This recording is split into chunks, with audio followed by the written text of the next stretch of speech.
Bueno, pues buenas tardes a todos los oyentes de La Ventana de Canarias. Hoy nos vamos a la isla de La Palma y nos vamos a un territorio que ha estado escondido hasta hace, bueno, enterrado, mejor dicho, hasta hace no mucho tiempo.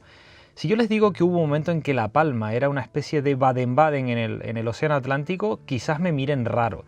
Pero esto ocurrió, y ocurrió en el extremo sur de la isla de La Palma, al pie de un acantilado donde el mar rompía con mala leche, o al menos eso contaban los escritos. Aquello se llamó primero Tagrajito, o así por lo menos lo llamaban los benauritas, los antiguos pobladores de la isla, los aborígenes, y que significaba agua caliente. Luego llegaron los castellanos y lo probaron y vieron que aquel agua curaba llagas, sarpullidos e incluso pecados venéreos. Y dijeron, esto no solo puede ser caliente, sino que esto tiene que ser santo. Y así nació la Fuente Santa. Imaginen la escena en el siglo XVI, una playa de callaos negros al sur de la isla de La Palma, el acantilado encima como una pared de catedral volcánica y abajo dos pozas naturales que los enfermos bautizaron como San Lorenzo y San Blas. Y no era casualidad, y es que San Lorenzo era el mártir asado en la parrilla para los que necesitaban sudar los males, y San Blas protector de gargantas para el que tragaba agua o bebía buscando alivio, ¿no? Las terapias que se hacían en esta Fuente Santa eran muy sencillas, baños, friegos, tragos y mucha fe. Y se dice que funcionaba, o al menos eso contaban la experiencia acumulada de la tradición fidedigna de los mayores durante toda esa época, ¿no? El siglo XVI. Y la fama de este lugar corre como la pólvora. Venían enfermos de toda Europa y de América, reumáticos, artríticos, llagados, sifilíticos también, como decía, de las enfermedades venéreas, que en el siglo XVII había más de los que uno podría imaginar. Y también empiezan a llegar muchos enfermos de lepra, ¿no? Gente también con edemas. Es decir, era un lugar muy conocido en lo que hoy sería el municipio de Fuencaliente. A lo mejor algunos están familiarizados con este lugar. Bueno, el caso es que era un lugar muy famoso como balneario durante esos siglos XVI y XVII. Venían también incluso adelantados como Pedro de Mendoza, que fue el fundador de Buenos Aires, ¿no? Y del Mar de Plata, el gobernador del Mar de la Plata, Alvar Núñez Cabeza de Vaca, que también necesitaba bañarse en estas aguas, decía, en las aguas de La Palma, porque había estado un poco luchando en ese continente americano. Álvar Núñez Cabeza de Vaca es otro personaje al que le deberíamos dedicar una sección, ¿no? Bueno, el caso es que vinieron muchísimas grandes personalidades de todo el territorio de aquel, en aquel momento era el Imperio Español, a bañarse en las aguas del sur de La Palma, ¿no? Y no solo eso, sino que el agua también se encubaba, que era el término que se le dio al embotellamiento de este agua milagrosa que se enviaba pues, a lugares tan remotos como Cuba o Amberes.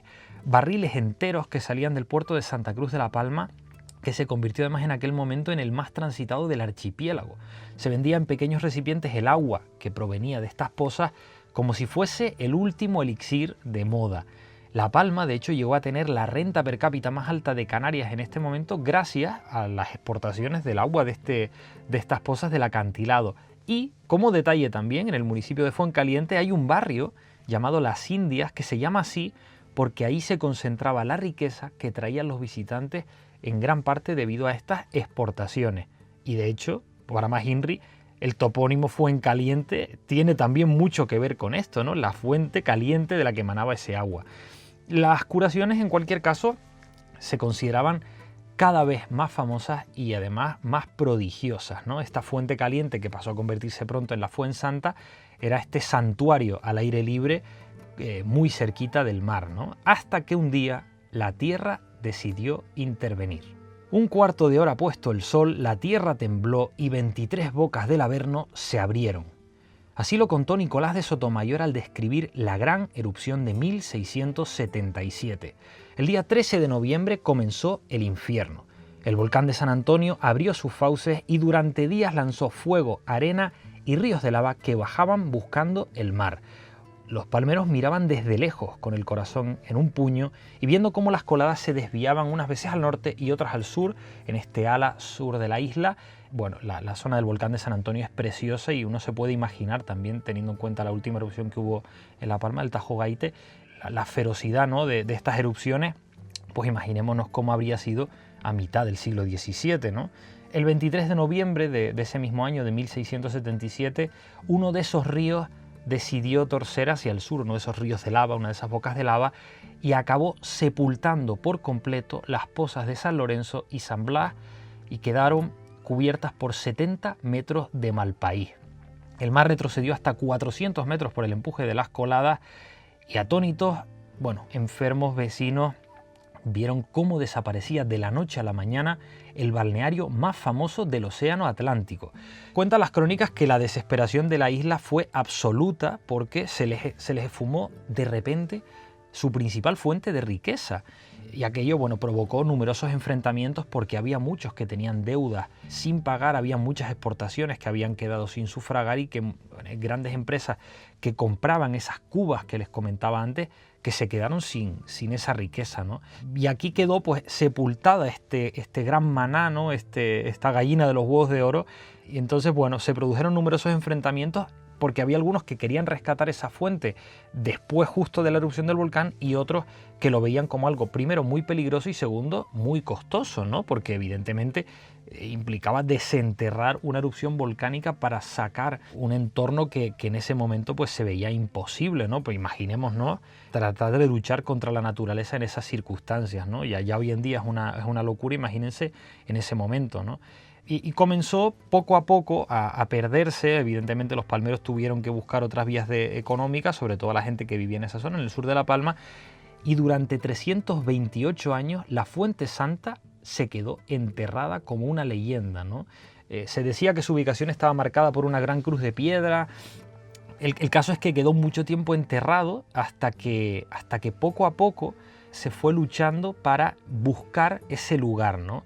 Fue en el año 1995 cuando el alcalde de Fuencaliente decidió que estaba bien de todos estos mitos de intentar buscar el origen, el lugar exacto en el que estaba, y se planteó una investigación con tecnología esta vez más seria, ya evidentemente con los avances que había. Se estudiaron las antiguas crónicas, los planos y los testimonios y se analizó el terreno y se tomó la decisión de que en lugar de bajar desde arriba, perforar una galería horizontal desde el nivel del mar, un túnel de unos 200 metros que avanzaría hacia el pie del acantilado en el que habían supuestamente estado esas pozas. Más o menos se tenía la ubicación gracias a las crónicas de la época y a los mapas, y en el año 2005, después de años de trabajo, encontraron por fin esa cavidad subterránea, ¿no? Volvió a brotar la Fuente Santa. Por fin ese mito, esa leyenda que durante 300 años se había alimentado, se hizo realidad.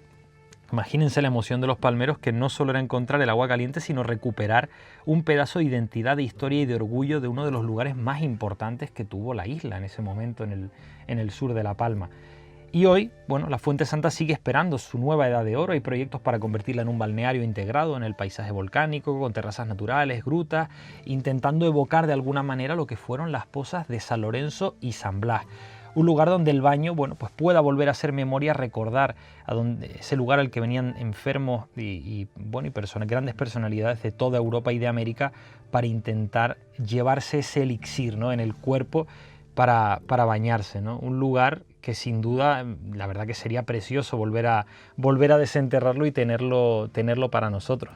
Muchísimas gracias. Oye, una pequeña cosa. Antes de concluir, me gustaría también pedir a los oyentes que si hay alguna historia que les gustaría que contase o algún personaje en el que les gustaría que profundizásemos en próximos programas, que no duden en escribirme por Instagram o por Facebook, por redes sociales. Jorge Laguna, me pueden encontrar por ahí porque, bueno, a veces me contactan por determinados personajes que o no conozco o de los que creemos que se sabe poco, igual que algunas historias de las que estaría muy bien también un poco traer aquí a la palestra.